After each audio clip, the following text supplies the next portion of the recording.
Hi dears, so welcome back to my channel. I am here today with lots of offers for PhD aspirants as well as PhD students.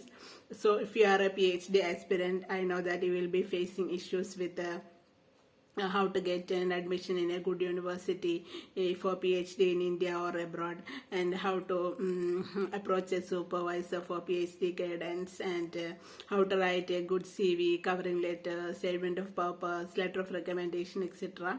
So I have made a free ebook describing these things, and I have attached it in the comment section. You can download it from there.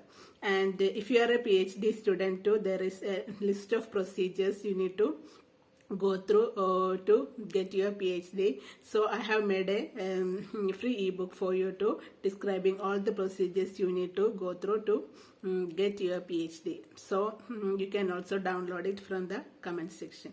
And if you want personal guidance from me for your PhD journey, you can book a one-to-one consultation with me using the link in the comment section. And initially it will be a 1 hour call, and I will give a clear roadmap for you to achieve your PhD dream. And you can contact me even after this 1 hour, because there will be doubts for you in your PhD journey, so you can contact again too, and I will help you with that. So this is for now.